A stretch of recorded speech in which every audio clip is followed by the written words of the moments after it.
Ladies and gentlemen, I think I can only say this is the best of the best, with some exceptions as far as it goes for second gen trucks. And we are going to go over what 3.0 version of my 96 is at its current state and other options to do to it, and just basically tell you right now, if you're trying to buy a second gen, right now is the best time to buy them. I've never seen the market be as weird as it is. The last time I saw it acting like this, I did gobble up a couple of them, and then the market for just used trucks went through the roof because buying a new truck was extremely hard to get one, and the price was way more expensive, so the used trucks went up. So if you're trying to buy one for a project that you might want to flip down the road, right now's the time. Let's go look at the 01.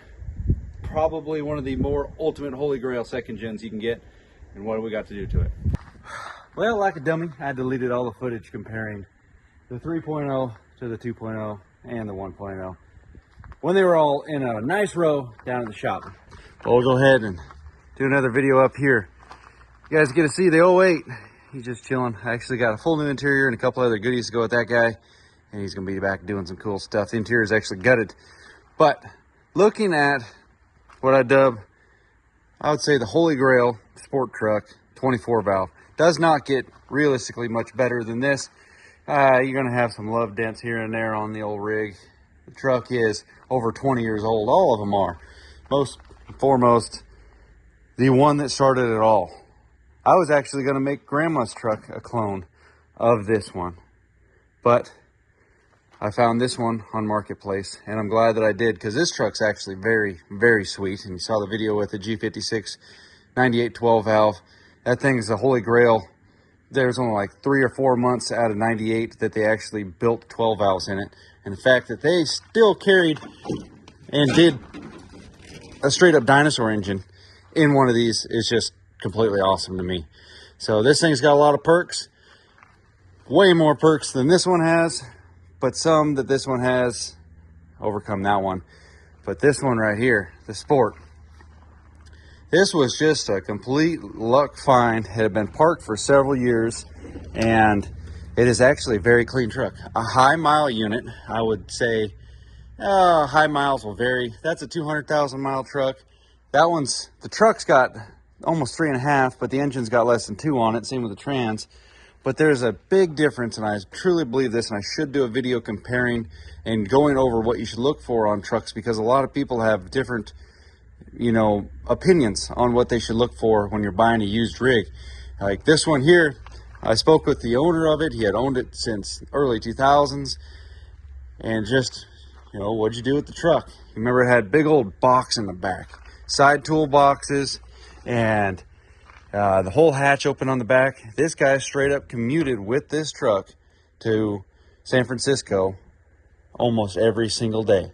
So the miles on this truck are going to be way different than the miles on something that's been running like that one had, because hauling firewood, towing trailers, everything that this truck did, the front end's going to have a lot more wear and tear on it. Your bushings and your control arms and every little thing underneath this truck is just going to be beat up on a lot more than just humming down the highway like this truck had. You can take a look at the interior on this thing. I do have a new set of headlights to go on it, but I mean, I'm running, look at the dash. That's an original dash.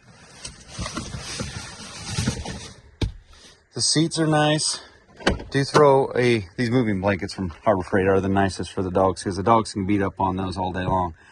But look at this. The seats are still nice. The carpet's still nice. There's a lot of good qualities about this truck. You can tell it was a work truck. You got a little bit of grime up on the headliner, but everything up in here still does its job and fully functions. Talk about a grail of a discovery. Only thing I really had to do on this was, as far as interior, new seat cushion, new cover on that side, and I fixed the heating element so that the heated seat works. Yeah, I got a towing video coming with this later, because there's a couple things that this thing needs, because it used to be a factory automatic. So that was a big downfall. I mean, it's even got a steering wheel controls. CD player don't work, but since I put that MV5600 in it, especially the new MV5600 from Andrew at Long Range Gear, this thing is a treat to drive. But comparing it to the other trucks, 98 plus, most of them, I have had another 98 12 valve that did not have the suicide doors. But once you go, say 99 plus, these extended cabs, they all come with the flopper doors, which is a major, major improvement over these right here. So when it came down to the best of the 12 valves, I would say the pre-smogged ones would have to be this. Only reason why, and the only difference between this truck and this truck right here would have to be this one's got vacuum assisted brakes and this one's got hydro boost. The hydro boost seems to, well, for one, it works better in general. But both of these trucks do not have the door right here. Now, Grandma's truck is just a hardcore son of a gun. I left the window down, parked underneath the tree. 410 swapped interior, NV 5600 swapped right here. You know, come to think of it, these are my keeper trucks, I would dub these, unless somebody wanted to pay really high dollar for either of those two. These two are keepers. But I was thinking about it, they're all manual transmission swapped. So yeah, anyway, my point being is you can't get to the back door right here. I mean, it's really not practical with this because you got to wait for 45 minutes because it's got a power seat that wasn't designed to get up and out of the way. But you look at the 96, go to the other side. Took this old girl to the dentist yesterday. This one's been modified so you don't have to do the little, so it just pops out of the way. But that's how you get in the back. Now that was a big downfall with this style truck, and reason why I was just so excited to get a 98 12 valve. I had hunted for one of these things for the longest time. In fact, the week I moved to Wyoming, you know, I put everything pretty much I had into my tuition to go to Wyotech. It was a lot of money to go out there. I drove that truck out to Wyoming. Never been there, never even went out past Nevada at that point in my life. And I drove 1,000 miles all the way out there with that truck. But when I was leaving town, or the night before, I'm debating, I was like, should I go, should I not go? Is it gonna be worth it? You know, this is a big jump. There was a legit 98 12 valve 5-speed truck on Marketplace, and I thought it was super expensive. It had 10,000 miles, or excuse me, had 120,000 miles on it, and it was a factory 4-door one, 5-speed manual, bone stock grandpa truck for $10,000. And I thought, man, that would be sweet.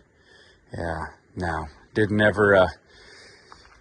pull the trigger on that. I ended up going to school and spent all that money on my tuition, called it a day. But just a quick revamp and go over what's going on with these and why they were all manual transmission swapped.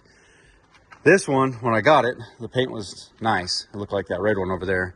I found the donor truck for a new engine that was turned up, just pump stuff, but this ain't ribs, and a 5-speed manual swap. So I took the whole drivetrain, except for differentials, and I put it in this truck. The other stuff was completely fine. I actually ran the automatic that came out of this truck in Grandma's truck for several years until the head gasket blew on her truck. Poor shady mechanic. That's a whole nother story. Anyway, that transmission that came out of this truck back in the day went into that one. And then it furthermore, once I pulled it out of this one to do the manual transmission swap, I sold it to a guy locally. And that transmission, as far as I know, he hasn't said to me anything, it's still rocking and rolling. I don't know the internals on it, but it was, like they always say, built for towing. But it had an aftermarket converter. Felt a little bit better than the sluggish stock one. But this automatic went to that one, went to another one. They both got the manual swaps. These two trucks right here, when it comes down to automatics, this one ran and drove perfect. I went to do a service on it, and you guys remember the video back in the day. This truck actually sat in the shop for a while when I was debating on keeping this thing on automatic or manual trans swapping it, because for some reason I could not find a manual transmission to swap in this thing to save my life when this thing went down. And it only went down because when I pulled the pan, one of the snap rings, usually, what my experience, it comes off of the overdrive clutch pack. So one of the snap rings had busted partially off and was on the magnet at the bottom of the pan. So this thing sat for a while, sold the transmission core, somebody got rid of that thing, put the G56 in it. A G56, unless you get a screaming deal on it, those things are pricey. Let me tell you that much. And then this truck, the reason why I got a hold of this one, the Holy Grail, the 01, there's only one step above this besides a dually and a factory manual, would be this truck with rear disc brakes. The half year up, 01 plus would have the discs on the back. That would be the only more Holy Grail, I think, than this right here, besides a dually. Anyway, the reason I got this one, it went out on a test drive to be sold, and the transmission went out. The automatic dropped. Now, for what that meant, I'm not really sure. It had been parked for several years when I got the hint and tip about it. Go to check it out, threw some batteries in it, and this thing fired right up. Basically a bone stock overall unit. Got the blue chip VP44. It's got an edge on it now, and a fast fuel system. That keeps that VP feeling happy. But it only worked in low range. This thing actually drove itself onto the trailer. You believe that? I would not have got a hold of it had the transmission, you know, done its job and went on the test drive and been proper. It might have been unfortunate for the purchaser because this thing would have, you know, broke down later on him. So let's take a look here at the inside. Just an Amazon seat kit right here. A couple things look like pollen got in here. But this is a really nice truck as far as what it came from and the potential that this thing has. So I said at the beginning of the video, right now would probably be the best time to pick yourself up a project rig because they are the cheapest I've seen in a long time. Now, when I bought this truck back in the day, shoot, I thought it was a good deal. Didn't think too much of it, but I didn't think it was the best deal in the world. Looking back, man, what a score. But there's been a couple rigs that I saw one today. It was like $6,500. It's not too cheap, but it was a nice little ranch truck, regular cab with a flatbed, nice looking truck. That thing could be good. Throw a couple dollars at it and keep it for yourself, run it around for a couple years. It's not too out of line on the project price. When it comes down to what I'm looking for in these builds, yeah, price does matter because what I do with them is I try to make them last. Go through them and knock out the details that really matter, the stuff that a lot of people overlook when you're trying to flip them. And that's not what I'm trying to do. I'm trying to save them. If you notice, I got stickers on the inside of these trucks, and any of the ones I've sold recently, they had a saved by my name on them. So I try to keep these trucks running, living and breathing. And if you get them for the right price, you get more money put into it to make more sense of it. But these are the keepers, the ones I don't really plan on getting rid of. Definitely the 96, I shouldn't have sold it, but that paved the way for a lot of opportunity, and I got it back at less than what I paid for it because, yeah, it was beat up and it needs a lot of work. It's got some miles on it now. Grandma's truck, don't even want to tell you how much I really got into that rig. That's an expensive build, but it's sweet, and it's Grandma's truck. The 98 Clone 12 valve, that's a truck of its own right there. The 01 Sport, can't go wrong with it. That was a score and a half. I suppose if it came down to it and I had to get rid of two of them, it would be those. But you know what I always say, if it's not for sale, you better give a really generous offer if you're trying to buy them off somebody. I had a couple people this week trying to buy a couple old swept lines off me, and they even tried to buy the really fancy one. And it's like, buddy, if you're trying to buy something that's not listed for sale, you better give a good offer right off the bat, or don't even waste somebody's time. But anyway, go out there and turn some wrenches. Fix up an old truck. It's definitely satisfying. I had a guy tell me something that really put it in perspective. If you spend a lot of time working on a truck, don't worry about your hours going into it if it's your own personal project. Chances are, if you weren't working on that truck, you'd be playing on your phone. See you guys on the next one. Let me know which one of these is your favorite. My heart's in the 96, I'll say that much. Grandma's truck, oh man, you can't go wrong with it. 98 12 valve, it's difficult. It's difficult. But the coolest one on paper, it's got to be the 01 Sport. Yeah, I said it. See you guys on the next one. We got a towing video coming for the Sport next round. It might have disappointed something. We'll see you.